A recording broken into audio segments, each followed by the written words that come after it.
Welcome to one masterclass, guys. It's TK. As you know now, what I'm going to teach you today is the SUI Lalo, of course, with all the approaches that you can possibly do with this strategy. I really put a lot of time, to be honest, to kind of learn this strategy itself by myself, because the Lalo part, just a little, thing about my past. I used to Lalo all the way through Town Hall 13 and 14 and the beginning of Town Hall 15. So my experience with Lalo itself was a lot.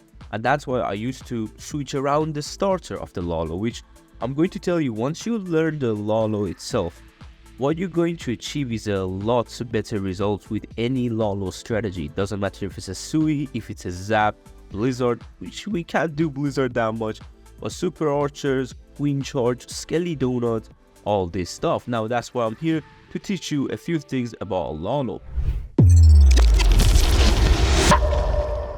For the Lalo approaches, I'm going to tell you a few different ones, and maybe even a few that you haven't seen people do it. Even people like Stars or Klaus, which are the god of Lalos and Zap Lalos, they might not come up with this type of approaches, okay? So I'm going to showcase what I mean by that. But let's go on and put this on double time. What I do with this strategy and this army, which we'll have to link, is I have these Super Barbarians. They are way better than Sneaky Goblins because they can funnel, they can clean up nicer, and also you can snipe heroes or tank mortars. This is important because with sneakies, you can't really tank a mortar.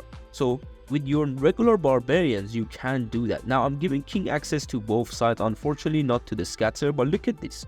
This invisibility tower is not actually covering the builders, right? So I don't know why this invisibility goes off. It's because the king is hitting this little wall, you see this? But look, nothing is hitting the town hall or the monolith. The king activates the invisibility tower because of the wall he's going to hit. You see this? This is the bug of the game. I don't know if that used to work like this, but I mean, I don't remember it. So that's why we're going into saving mode. Now, this is why we have the Flame Flinger always in this strategy. I'm going to give you all the tips about the Flame Flinger as well, but I'm going to drop it for Town Hall. Now, you might be saying, why don't you just blimp it? It's because I can use the Flame Flinger a bit more into the attack. The Flame Flinger will be taking care of the Town Hall. While I start my Lalo, we are going in from this direction, flying behind the sweepers or into the sweepers, like from the angle side, so we don't get that much pushback. But at the same time, the Flame Flinger is doing its job. Once my Lalo is around this area, this is where the Flame Flinger could come up handy with the CC and kill the monolith, which you're gonna see what happens. But as I said, we're going into saving mode. But with the Lalo, the way you have to Lalo is important. The first hound, I'm dropping it in a way so you can go to the scattershot range and stay in the scattershot range. This means my loons will have easier access to go into the scatter, and I'm dropping 4 loons on each side. So that way, this is my main pack. What I mean by that, guys, is the main pack is the pack that goes to the core. This is your core pack. But this side of the base, this is where once your hound gets there, or if you want to invest another hound in case there is seeking air mines or a lot of damage, the funnel loons come in to make sure the main pack goes to the core. If you don't drop the funnel loons, your main pack will never reach the core, or they will get divided and the less loons will reach the core. Champion on that side as well. Now we are going with the Lalo on the left side. You can see the main pack is going to go to the left if we don't follow that archer tower and the expo. I'm going to heal in front of the scatter because this is where sometimes there is red air bombs and also the multi-archer tower. This is the next step with the Lalo, with a good and controlled Lalo, is the hound with a few headhunters going in for that whole of like the core area. I dropped a few headhunters to get the king because my champion could kind of get destroyed if it's in front of the king. But you can see how we made a path from this side, little box, as I said, it's a box base, and also this box was done with the king. So the path to the core is set nicely. We're not flying around like an L shape. We're not flying kind of into the sweepers from the top side because there is double sweepers and double rage the multi-infernos if you get this one first. But you can see already how we are doing that path. This is where the spell placement comes. Once the Hound is getting clipped with the Warden ability, this is also the next step that comes. That's the reason we drop a Hound behind the Warden.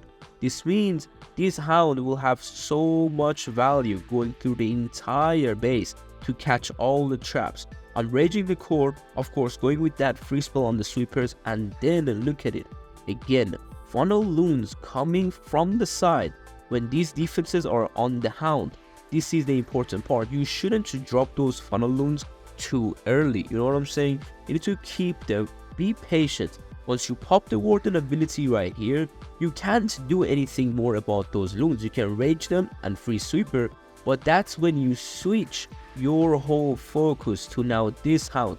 You look at it, the moment it's flying all the way here, you need to see which defenses it's going to tank. This is these two, and then the moment it reaches around here, it's going to tank these two. So you can add again more of those funnel kind of loons that I mentioned. That's when you see a smooth Lalo. This is things that, you witness it, but because you're busy with your main pack, you might not realize, okay, this Hound is already tanking. Look at that Archer Tower and Air Defense. They are tanking with the Hound. So we're going in with the Lalo, and one important note is that wherever I drop a loon group, I'm dropping a minion. That minion is behind the loons, by the way. You can't see it. Now you can. So you can see.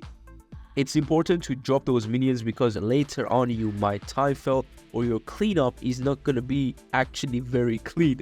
You're going to clean up it very bad. Now this sweeper hurt us a bit, I'm not going to lie to you. It did hurt us. That's why we didn't kind of Lalo into the core that hard from in front of the sweepers. But still, we're moving forward, and you can already see with those invisibility spells that I wanted to drop for the queen to take down the town hall. The Royal Champion would have had a lot of fun here. Like, she would take a lot of the base by herself. But look at the Flame Flinger. This is why I didn't go with the Blimp or a Stone Slammer. They would get destroyed. But this Flame Flinger is now getting opened exactly at the end of my attack and helping us getting that Monolith with that Dragon Rider. So there is a few options with the Flame Flinger troops. I'm testing it out myself.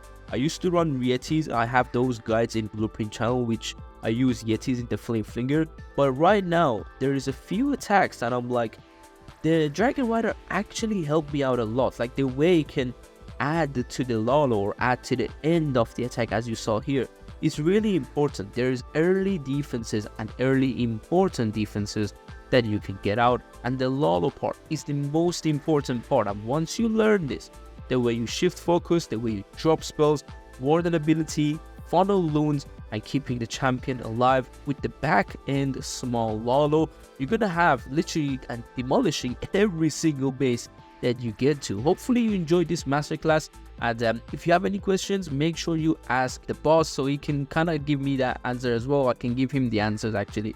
And yeah, in general, this was going to be the first masterclass for the SUI Lalo. Again, hopefully you enjoyed it, and thanks for showing interest. See you on the next masterclass. Take care. Peace.